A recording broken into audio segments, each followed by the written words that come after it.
Solid hardwoods. In fact, that guy's even here, my chief woodworker. This is the least expensive stuff we make. You know, the DeVille is 18,000. This version, the standard one is 15,000. That's under 20,000. There's a lot of interconnects up here that cost more than these speakers. So, you know, they're also the smallest thing we make, and the show gave us the largest room they have. Pretty much. Actually, the Chinese guy's room with the huge horns that you can like walk into, that's bigger. But it's a big room, right? And these are the smallest speakers, and yet I can turn this up and up and up, and there's no change. And that is not the case with other things. So I just wanted to mention, you know, these are the smallest and least expensive things we make. As for the sound, you know, that obviously speaks for itself. I think this room is the best with these acoustic panels. Yeah. And these are brand new. The cool thing about these, think about this. These things,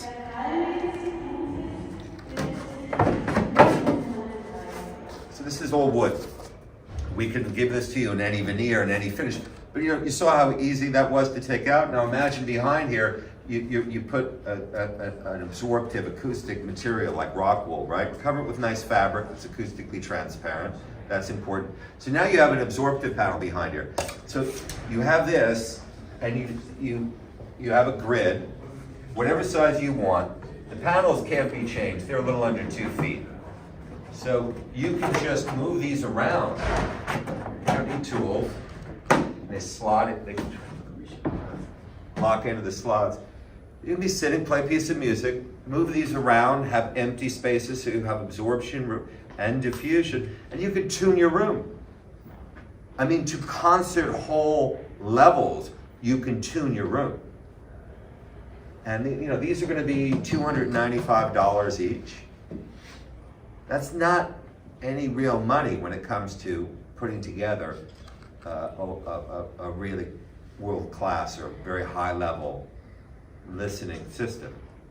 And I say listening system because if you think that you're going to just put super expensive audio components in a typical room, a modern room, old construction is much better, in a modern room and have a great result, you're not. It's not going to happen. It's going to be a big fucking mess. This is a system that would allow you to do, to create the kind of listening environment that you want, and you have the agency. So I think that's quite important.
That's direct to you guys.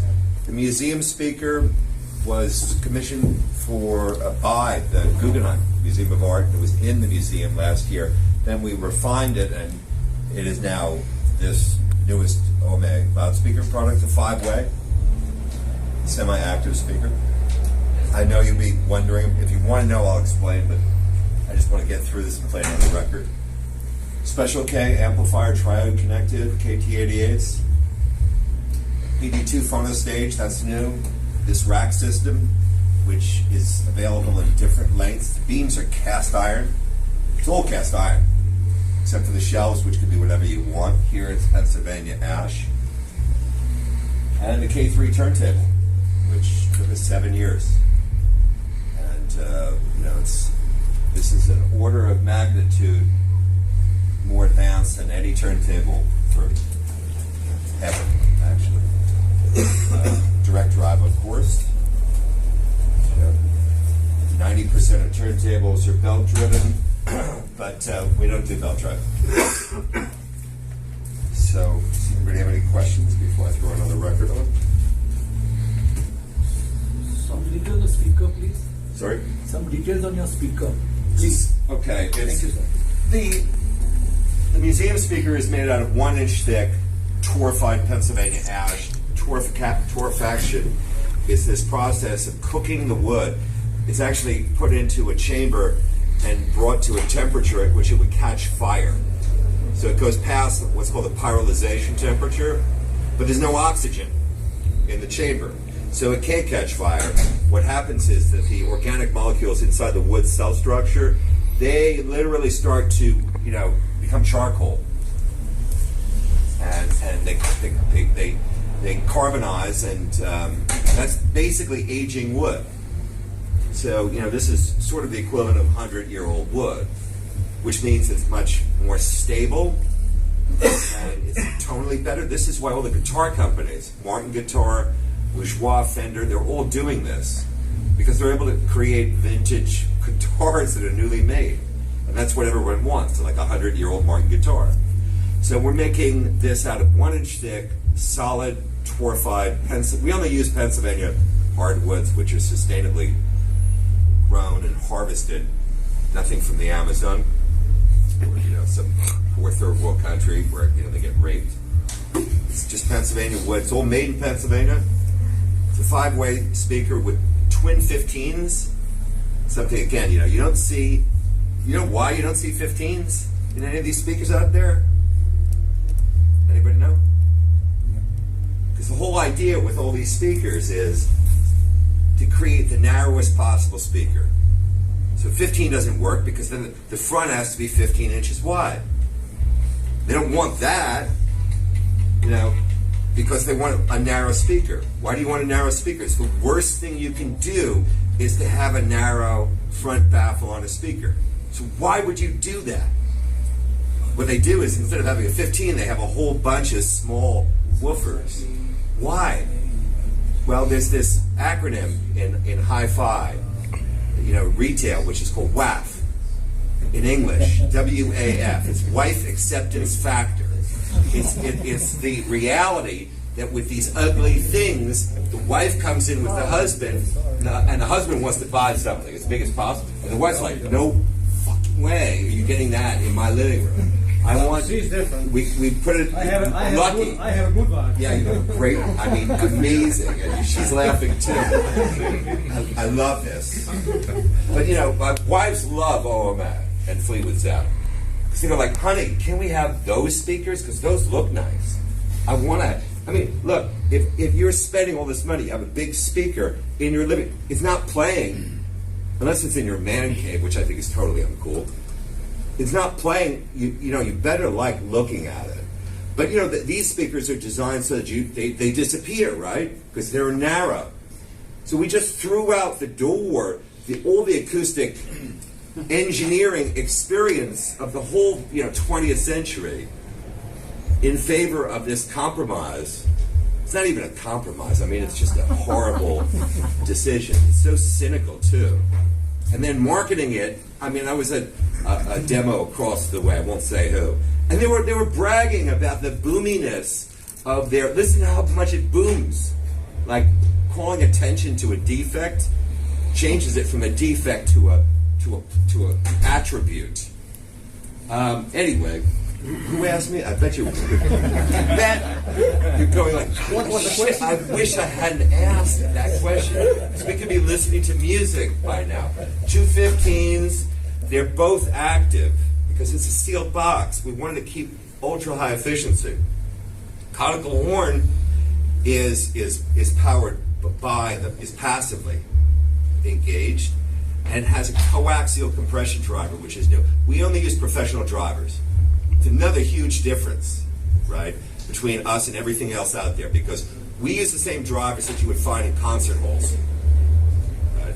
They're ultra high efficiency, ultra low distortion, and they cost a lot more money.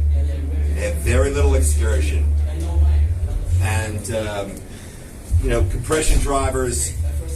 Nobody uses compression drivers, old dumb tweeters, and you can't play them loud because they break up.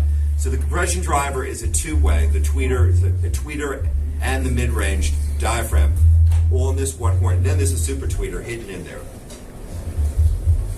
Okay. Just a question. Why are your horns with these facades instead of being round horns? So they're wood, right? And everyone else is plastic, pretty much. Notice that? There's like German horn, they're all plastic. They're all these spherical horns. These are conical horns. And they're made out of solid Pennsylvania hardwood like the rest of our speaker. Now, do you know any people who play instruments that are plastic? Plastic guitar, plastic violin, plastic double bass. It's all wood, right? So, wood sounds good. Plastic doesn't sound good. So if you want to make this out of wood, this is how you make it. You segment it. People say, oh, your horns look retro because they have these segments. The Victrola horns, right, from 100 years ago, they were all segmented because that's the easiest way to make this. In design and manufacturing, what you want to do is you want to find the best way to make something, which is the easiest, the most intelligent, the most economical. So that is the best, that's the only way to do it. But you also build them round, though. We make round ones, and okay, this is oval, this is the new. That was his question, though. Okay, so I misunderstood the question. Yeah. That's a good one. Because this profile, Bill came up with, I don't know, probably 7 or 8 years ago. We launched, the Monarch was the first one to get this shape horn. This, we could patent that.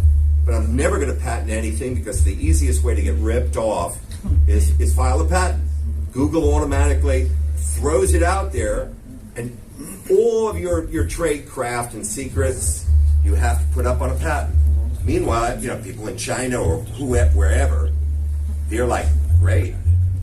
We don't obey any kind of copyright. We'll just rip that off. So I don't patent anything. But we could patent that. No one's ever made a horn like that. And that has the best measured behavior on axis and off axis than anything we've ever seen.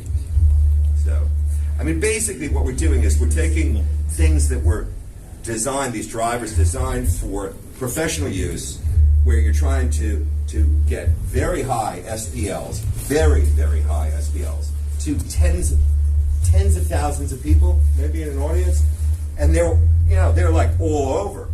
So you have to spray this. We're not doing that. At most, it's, a room twice this size with a couple hundred people, and all of our horns can do that. We're optimizing the sound for like you in your living room or all of you at this show. God, that does sound good.